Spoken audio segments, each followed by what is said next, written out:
Hey folks, so I don't know if you know this, but I am a huge Ryan Holiday fan. And for those of you who don't know him, he has had multiple careers, but he's probably best known for his books. He's a prolific writer, and he's most recently written a lot of books on Stoic philosophy.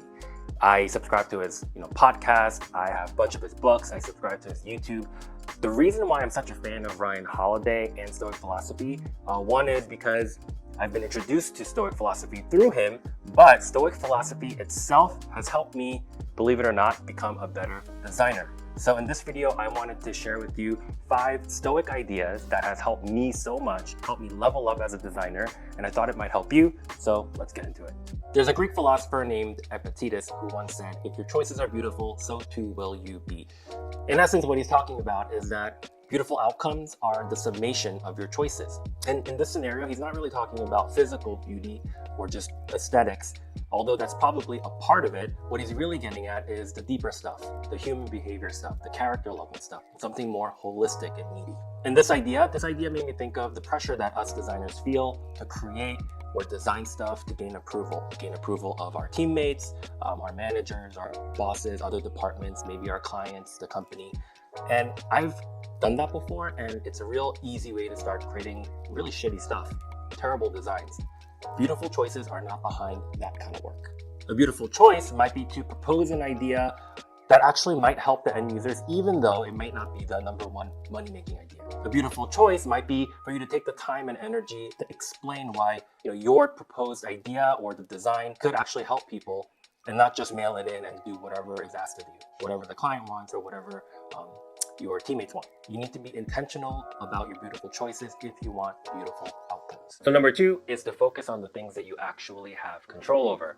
So as designers, the designs that we create, the solutions that we help come up with, we can't control how other people perceive our work, and we can't control how they view a certain problem, and you certainly don't have full control over how and what exactly gets implemented in the end. So honestly, there's really no use getting hung up about it. But what you do have full control over is your thought process and how you articulate it, which is why I've gotten in the habit over the years of presenting multiple different solutions, walking people through that process, walking people through the frameworks of how to think about each design, the pros and cons, and then just letting go and letting the team use that information to make the best decision possible. And there's a level of trust that you just have to have that people will make the best decision in the end.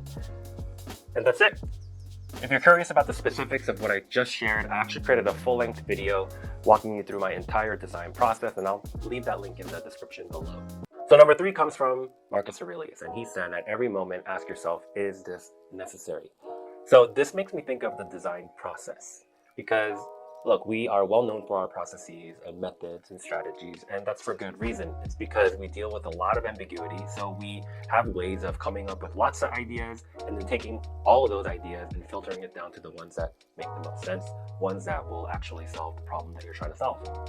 So that's all good, but it's pretty common for us designers kind of to lose sight of why those processes are even in place. And we get too legalistic about it, and we guard it too hard, and we get too rigid, and you start to forget what the processes are there for. And this can seriously get in the way of you building meaningful things. It can get in the way of you building even meaningful working relationships, because you'll be too hard to work with because you're so rigid, you're too legalistic about ways of doing things versus the intent, the outcome that you're striving for. So this was a serious issue for me early on in my career, and I've gotten better with it as the years went by, but it's still a practice I come back to. And this practice is to consistently ask myself, is this necessary? Is what I'm doing purposeful? Is it wasteful? Is it actually helping me achieve the goal? Or am I just doing it for the sake of doing it, or showing people that I'm doing work, quote unquote, that I'm making some sort of progress, I'm doing something? Am I working on something or putting energy into something that really won't matter in the end? So ask yourself, is it necessary? So number 4 comes from Zeno, and the quote goes, well-being is attained by little, and nevertheless is no little thing itself. In other words, progress happens a little bit at a time, and don't discount the cumulative effects of that. And this really made me think of the imposter syndrome, because though I still have it, I think it was pretty severe when I first started, especially because I was a career transitioner from an industry and a field that was just completely different than design. And the pressure was so real because I felt like I had to play catch up. And not only that, I think the role of design has gotten bigger and broader. So not only is it about craftsmanship, but you have to have business acumen. You have to have product intuition, and this whole like new designers code thing. Like the pressure was real. And I felt like everyone around me had just skills that I didn't have, and they seemed to be extremely good, and the gap just seemed to be so big. But everything, all progress is done little by little. And so even if you only have an hour extra each day to do something different, to learn something new, to try something, don't discount it. And that's exactly what I did. So after each work day, or if when I was doing the boot camp after the normal boot camp day, I would always spend like an hour or two, especially because I had kids and a family. I didn't have too much time to spend on it. And that's essentially how I progressed and got better. And over time, I realized looking back that all of that amounted to so much. And I'm so glad that I did that so consistently, because that's been, I think, just, if there was a secret, that was a secret. Just little by little, doing something new, learning something new, trying stuff out and failing over a long period of time will get you to where you're trying to get to. So number 5 is to try to see the good in people. I've said this before, but design is a highly collaborative job. You're going to be working with a ton of different people, and it's just ripe for misunderstanding, misalignment, crossed incentives, frustrations, just a whole lot of people problem, especially when there's a lot of idea battles going on. So it would do you a lot of good, and it did me a whole lot of good when I assumed good intent of the other person or a group of people. I assumed that they were trying their best, that they're coming from a good place, and I just focused on things where I could learn from the other person and what makes them unique and special. Look, because we have no power to control other people, you can't change them.